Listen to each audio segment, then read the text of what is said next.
Satisfaction. Nothing personal word of the day. It is Tuesday, the 20th of December, 2022. I can't get no satisfaction. Da-na-na. I can't get no. Fan bases around baseball, around sports. I can't figure you out. You walk around like Justine Bateman, not satisfied. Articles coming out every day. Fans, media, the Boston Red Sox. What a disaster.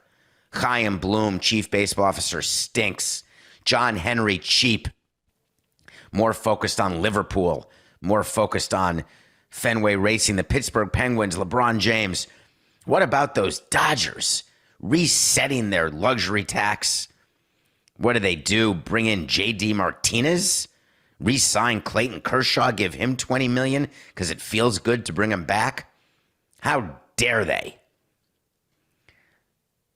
How can you ever be satisfied when you're a fan? Here's the answer. You don't care. Coca and I spent time last night and today talking about today's show, and Coca is a fan. He's not an executive.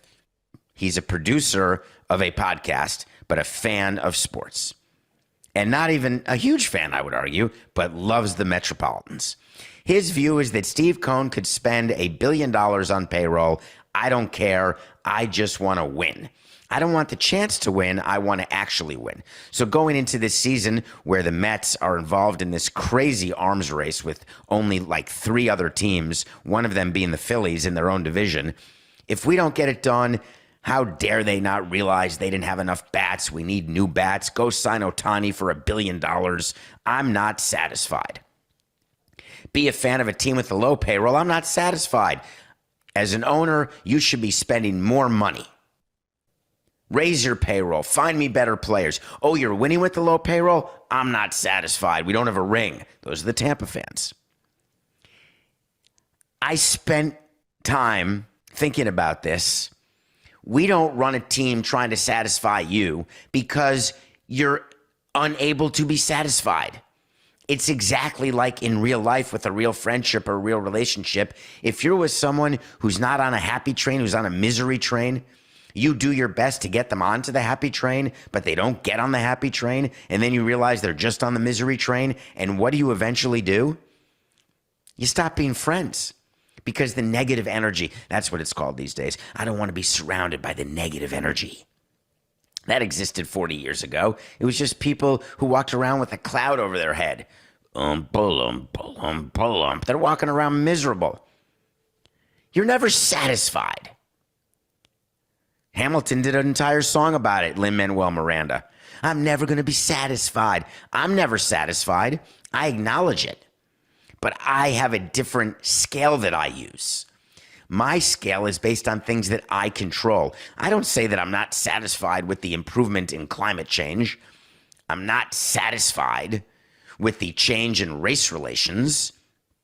I'm not satisfied in poverty and the rate at which we're curing it. It's not how I talk. I can say that I'm displeased. I can say that I'm disappointed. I can say that I'm disconsolate, but I will not say that I'm dissatisfied. We all do what we can do in every aspect of life. Even malcontents who sit on a couch all day long. Hey, that's the best you can do. The Red Sox made a very simple decision, very simple, having nothing to do with any assets they own. They said that our payroll is going to be at a number that is top 4 for a number of years, top 1 for a couple years, now top 10, top 13. Doesn't matter where we sit amongst the 30 owners. Our payroll is where it is because that is what the revenues say our payroll should be. You going to argue with that? I want to hear a cogent argument other than the emotional one that Coca gives and you all give, which is John Henry's a billionaire. He should be spending way more money. He should not be letting Mookie Betts go. He should have signed Xander Bogaerts to whatever Xander Bogaerts wanted. What are you talking about? You think it makes sense to do what the Padres are doing? Well, I'm a Padres fan. I don't care. It's great for baseball. I want every player to get whatever amount of money they can. So do I. But don't be angry at your owner because your owner's not willing to be stupid, or your owner's only willing to be stupid once in a while, or it's cyclical stupidity. I like that term. Maybe that's the word of the day. Cyclical stupidity. What, you don't remember when the Red Sox signed Chris Sale? Boy, that was a good signing. Yeah, but at the time, had to do it. Red Sox fans would have been dissatisfied, disconsolate. We won a World Series and you're letting our best pitcher go? Can't be. Sign him to an extension right now. Don't worry if his arm falls off. Guess what? His arm fell off, and now you are where you are. Every owner sits in an owner's meeting. Every owner looks around the room, and every owner says, oh, I got a problem with that guy. I got a problem with this guy. Yes, they say guy because there's no gals. I got a problem over here. Ooh, that's in my division.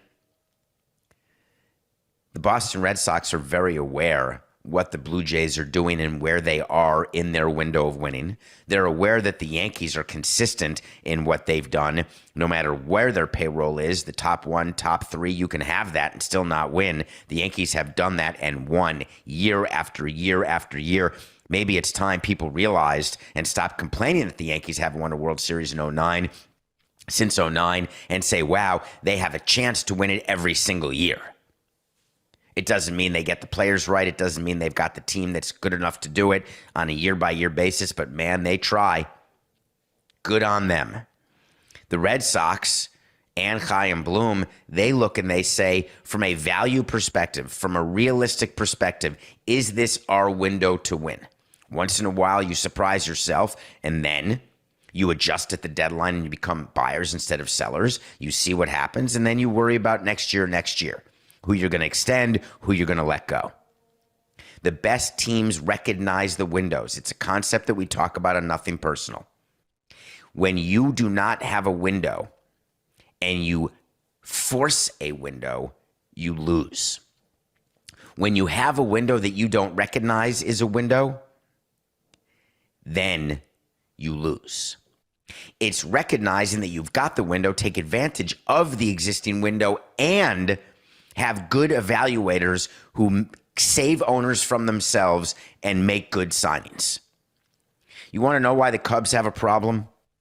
The Cubs have a problem because they gave Dansby Swanson 7 years, $177 million. Oh, the Cubs have plenty of money to spend. Tom Ricketts is rich. He almost bought Chelsea, for crying out loud, Meatloaf. That has nothing to do with it. That's like saying that Todd Boehly bought Chelsea, spent all that money buying Chelsea, therefore the Dodgers are not spending money this year because their money went to Chelsea. Or the Red Sox aren't spending money because their money's going to Liverpool. That's not how it works. Owners have individual businesses. Some owners have conglomerates. And they examine each of their different business silos and want them to stand on their own 2 feet. They all have different circumstances. You think that Steve Cohen wants to take all of the profits from his hedge fund and fund all of the losses of the Mets? He does right now, but not forever. When you take profits from one business and put them into another business that's losing, that's how you lose your profits, and then you become a general loss. You run a business at a loss, or your conglomerate at a loss, and that's not how rich people get rich and stay rich.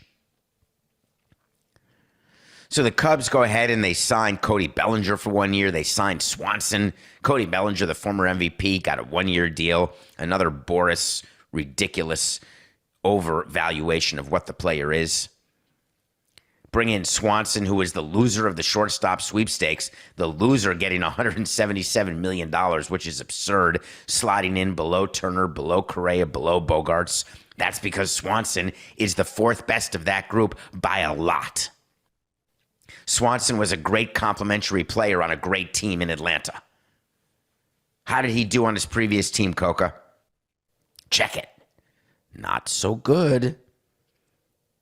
Bring him in. And the Cubs say, look, are you satisfied now? Are you satisfied if you're running the Cubs, if you are a Cubs fan, if you're a lifelong Cubs fan? You won a World Series in 2016. We're only 6 years removed. The Cubs put together what they thought was a dynasty. It only won one time. Does that mean they're not good at what they do? That means Theo's not good or Jed Hoyer's not good? Is Andrew Friedman not good in L.A. because they put together a dynasty and have won one World Series? Is Mark Rizzo not the executive of the year in Washington because they won the World Series in 19 and then tore it down because they could not possibly compete with what's going on in the NL East? There has to be a different reason, and we know what it is. When we call owners billionaires, we are counting the assets that they own, except that makes them billionaires on paper. Paper billionaires are people who buy an asset at $500 million, and then the asset's worth $2 billion. They start living that way, acting that way, except they didn't cash in on the asset. They didn't in any way distribute the asset. They didn't monetize the asset. They didn't do any sort of activity where you can spread your risk. The majority of MLB owners who bought in the 90s or 2000s or early 2010s were buying in at levels not seen today what franchises are worth. And it feels good. You can go to a bank. You can borrow money if you want. But the amount of cash available for a lifestyle of private planes and yachts does not come from these teams. So if it doesn't come from their other business that they use for their life, think about what the Wilpons did. The Wilpons were hugely successful real estate magnates, still are. The Mets were a losing proposition, not an asset value, but a losing proposition on an annual basis. But they lived well. Why? Because they had other businesses that funded their living, but they couldn't lose everything with the Mets because it wouldn't make sense. It would impact their quality of life or impact their ability to do things that they do in their other life. That's the same as the Lerner family in Washington. The Lerner family bought the Washington Nationals from Major League Baseball. They spent a fortune at the time, $400 million. The team's worth about $2 billion, a little under $2 billion right now. But the Lerners are one of the richest families because of what they do in real estate. And they got rich because of the positive cash flow and the value of their real estate. If someone comes in and buys the Nationals and is one of those $20 billion net worth people like a Steve Cohen or like a Jeff Bezos, the Nationals will go through a stage where they will have their turn to spend irrationally. We're seeing this with owners who come in and they want to make a splash, but splashes in the old days, it was Hideki Irabu or Graham Lloyd for $9 million. Splashes now are $200 million. It's a different world because the baseline numbers have changed so much. But the actions of owners have not. So I would say this to you.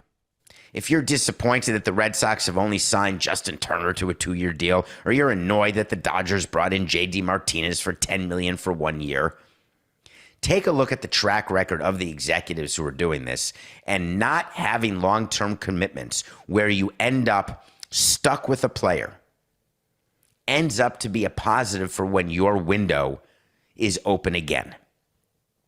And if you want to argue that a team like the Dodgers and Red Sox should never have closed windows, then you're not paying attention. It doesn't matter. The Yankees are the unicorn, and their fan base doesn't even get that. Every team, including the Mets, they will have windows to win and windows not to win. I don't know how many times I have to say this for fans to realize that you cannot force an executive or force an owner to do something through public pressure unless your name is Tom Ricketts. Tom Ricketts bows to public pressure like no one I've ever seen. He of the Edwin Jackson 5-year deal in the middle of a Cubs rebuild. For what? Now, you could argue in the National League Central, where you're competing against the Cardinals and the Brewers, hey, the Cubs have as good a chance as any this year, don't they? The Brewers are sort of They've got a great rotation at the top, but they traded away Hader. They faded. Yelich has not been playing well. The Cardinals lost Pujols. Who cares? They lost Molina. Guess what? They replaced him. They brought in Contreras. I don't know, Coca. Maybe this is the management side of me, trying to have you explain to me what it is to have a fan's mentality. But I used to be a fan. Before I got into baseball, I was a huge fan of sports. And I was just able to recognize, I'm not smarter than anybody else, but I was able to recognize, wow, it stinks that the Knicks were not good for those number of years. But then all of a sudden they make a playoff run in 1984 and I feel good. Like, all right, that satisfied me. And then stink again and then make a run with Pat Riley. I'm satisfied. Now they've been bad for 20 years. I'm not satisfied. Yeah, I am. Yes, I am. If you can't be satisfied with the Red Sox winning 4 titles, the Dodgers winning 1 title, then what are you doing? What are you in it for? I think you're in it for the chase, not the catch. And owners and presidents and GMs are in it for the catch, not the chase. No matter what Jerry Reinsdorf said about how good it is to finish in second place, owners are in it for the ring. The chase of the ring. I spent my whole career chasing the second ring. It's what you do. Do I look back and say my tenure in baseball was not satisfactory? No. I look at all the other people who leave after a full career and they never got the ring. They never had a chance to get the ring. There are executives everywhere who don't have rings. You just don't see them because the ring is what gets you on TV. The ring is what gets you a podcast. It doesn't keep the podcast. It doesn't keep you on TV, but it's a hell of a start. Here's how this ends. This ends with teams taking the field February 15th, February 20th. Everyone talking about who wins and loses the offseason. You're going to see articles like that now. Media saying winners of the offseason, losers of the offseason. What? Losers are the teams who don't sign the players? Sometimes losers are the teams who do sign the players. That's the whole point. You can't name a winner and a loser until there are wins and losses. But fans want that. They want rankings. Where are we in the top 100?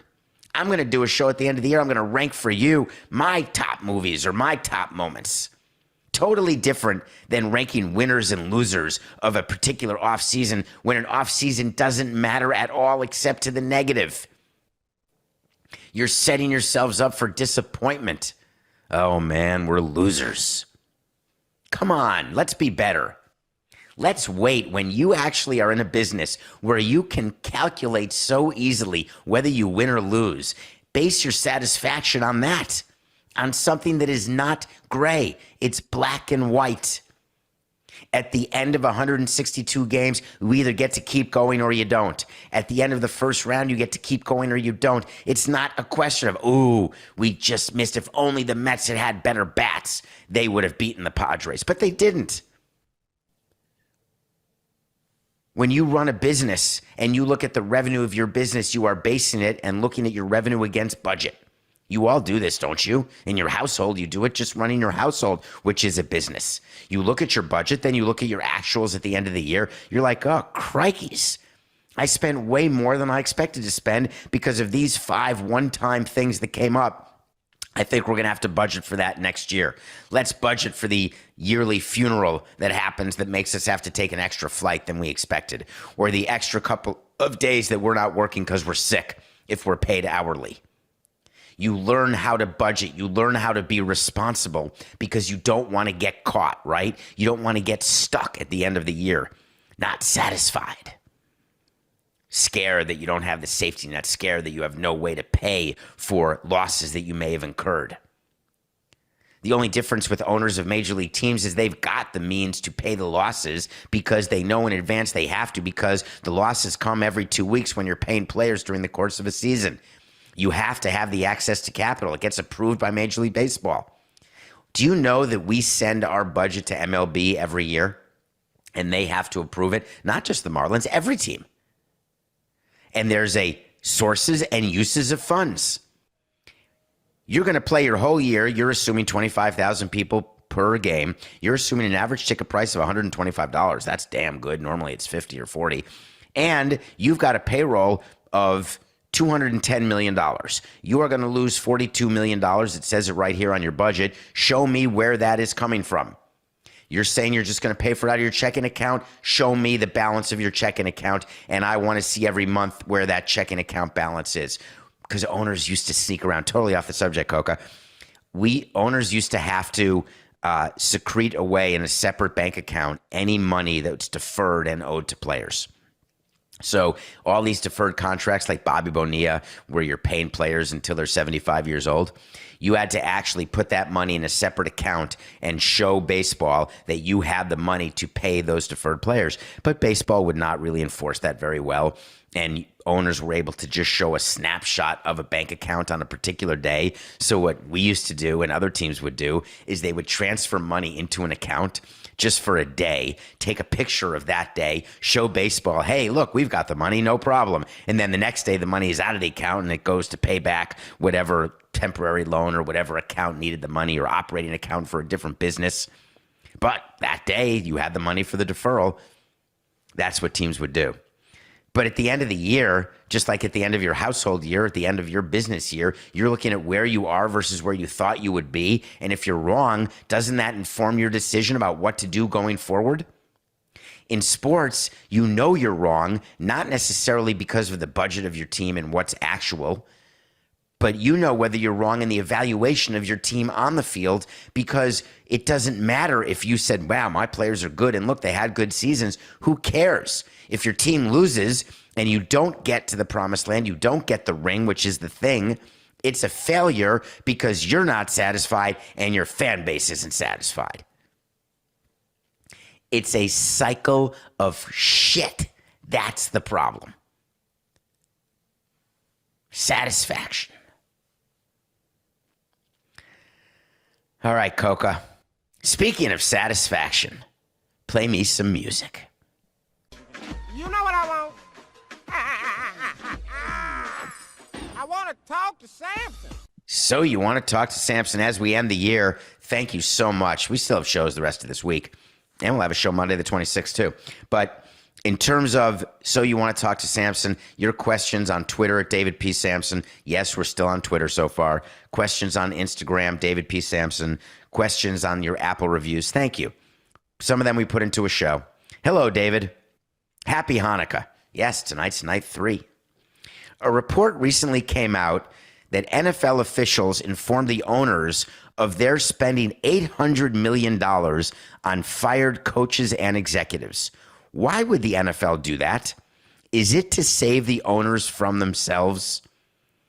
Thank you so much for that question. You get the show.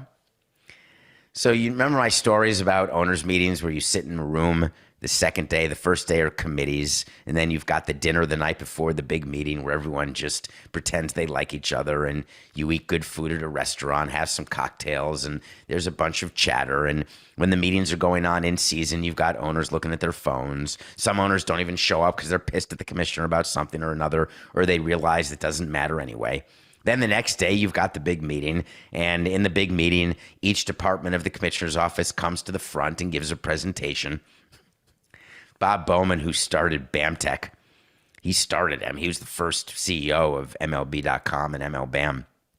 He would go to the front every owners meeting and he'd give a presentation, and he would go through all the things, the technological advances and all the new backroom streaming that became a billion-dollar business, which would have been practically $1 trillion business if MLB had held on to it, doing all the back work for all the streaming networks.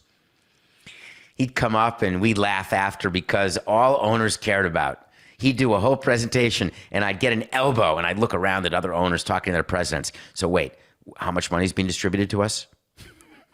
Not understanding the asset that's being built. Just tell me. Then you bring up the head of properties, the head of revenue, whether it's Tim Brosnan, now it's Noah Garden doing it.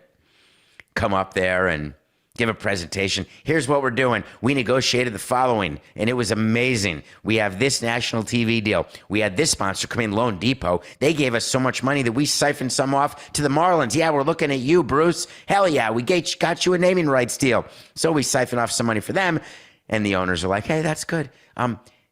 What's the distribution again? So every time there'd be a presentation to owners, there would be a slide.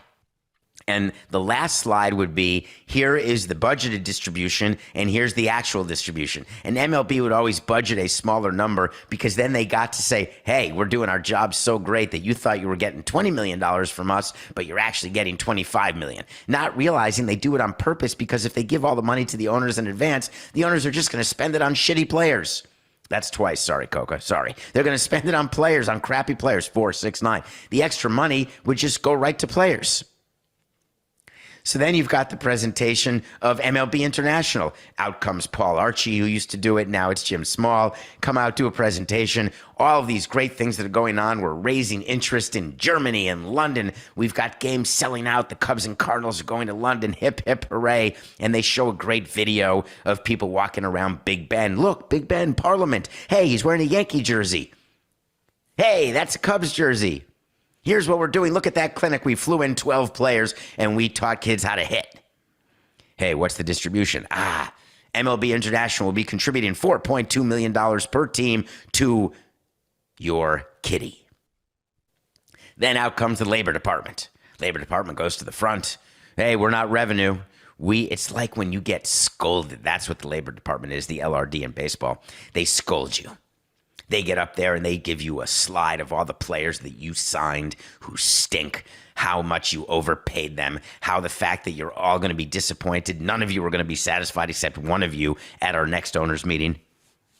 How could you do this? We work so hard to distribute so much money to you and you just flush it down the damn toilet. And the owner says, God, look at how stupid those other owners are. Look at those teams doing stupid things, not us. No. Owners are so good at that. By the way, so are presidents and GMs. It's not me, babe. Remember the Johnny Cash song? It's not me, babe. It's them. It's him. We do that too when we're firing managers, when we're firing executives, when we're trading or releasing players. We say, oh, cost of doing business, made a mistake. What's the big deal? The NFL did a presentation to their owners saying, hey, guys, do me a favor. You're giving out these crazy contracts to coaches and GMs. Now, this happens in a very quiet meeting where it's just owners, because some of the owners' meetings, you've got the GMs at the meetings. You can't say this when GMs are around. But when it's just owners, you pull them together and say, what the hell are you doing? You're paying Andrew Friedman $10 million a year. When the Dodgers signed him to a $10 million a year contract, they got absolutely torched by other owners like they had just signed Deshaun Watson. Like Jimmy Haslam just got screamed at for Deshaun Watson's $230 million. That's what owners said to Mark Walters and Stan Kasten. Why are you doing that?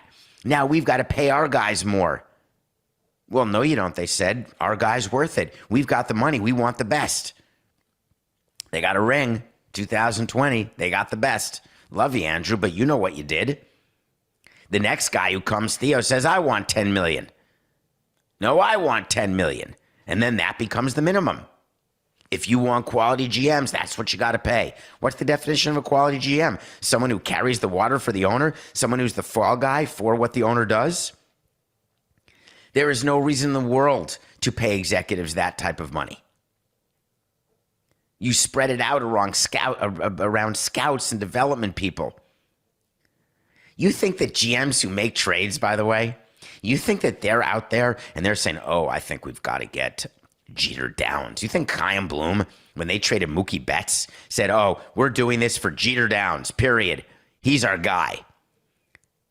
You think that he doesn't have baseball people who are paid significant amounts of money, who are out there looking at these players? That's not what GMs do. GMs are like administrators. They're looking at their team on the field.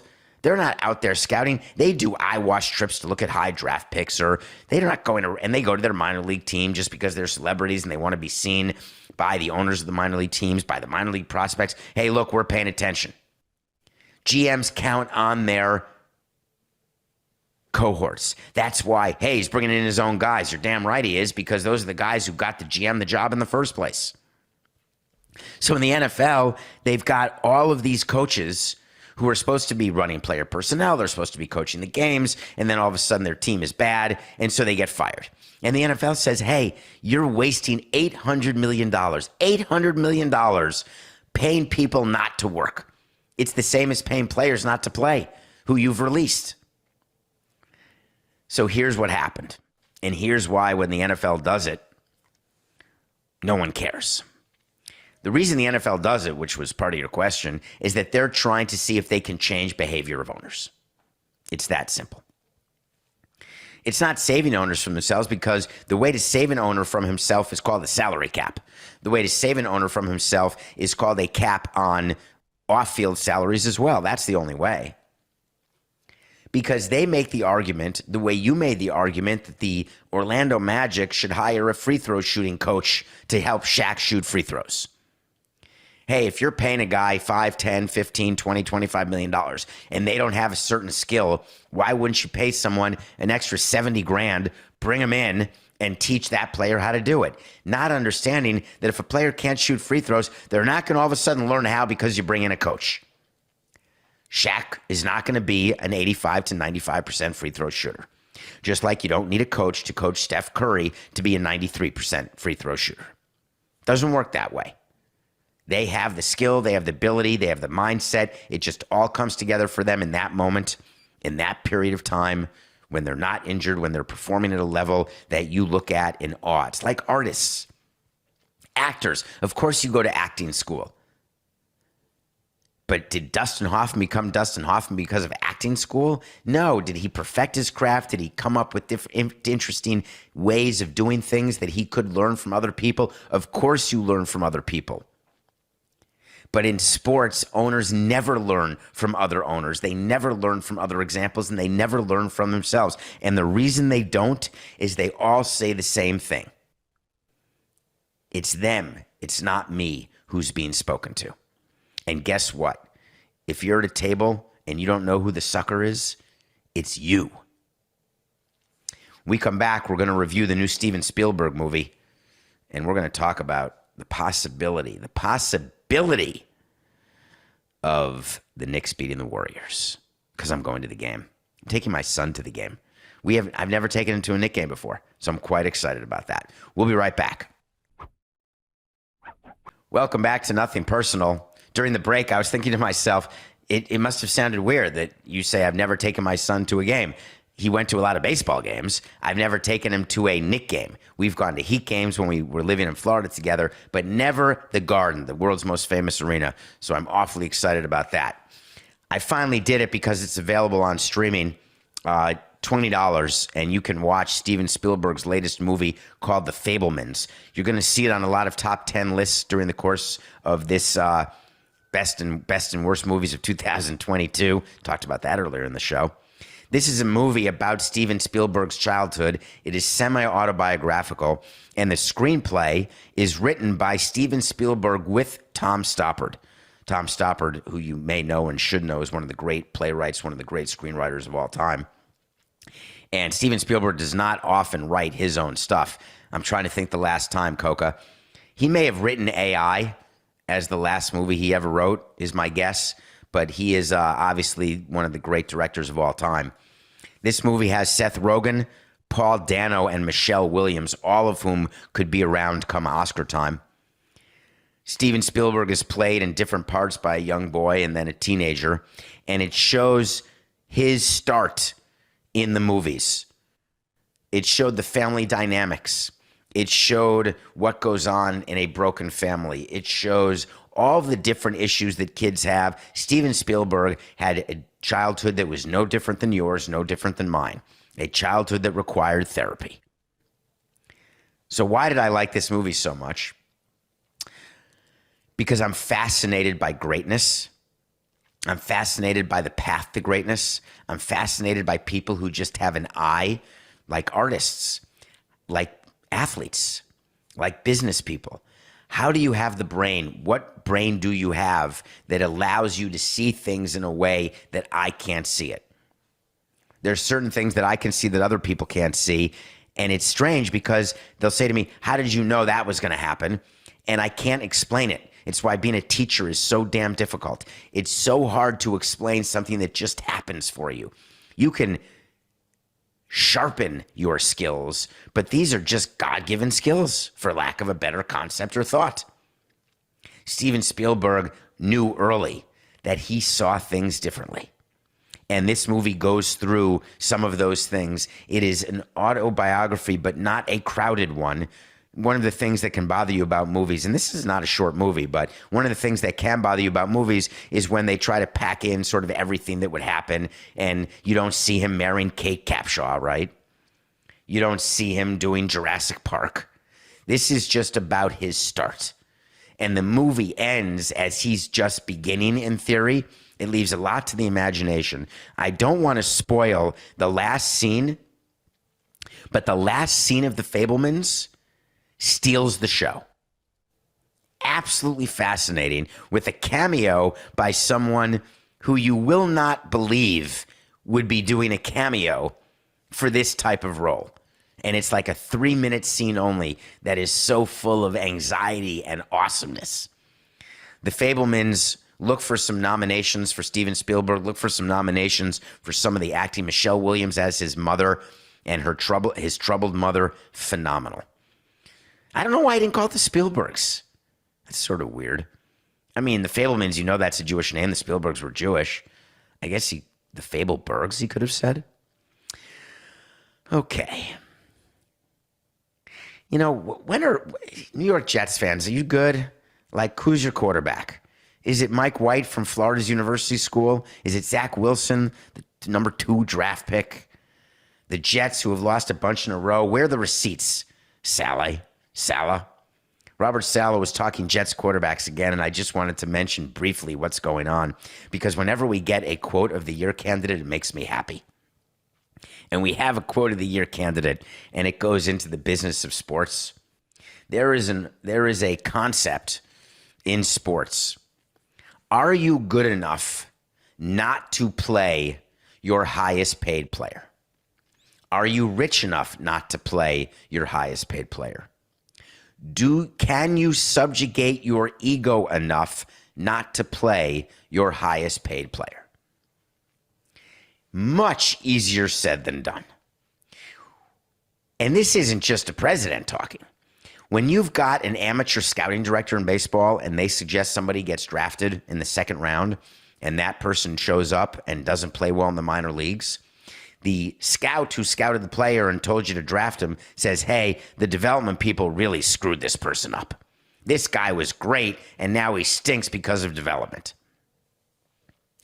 When somebody becomes good who was supposed to be good, the scout says, hey, I told you he was going to be good. Even we couldn't screw that up.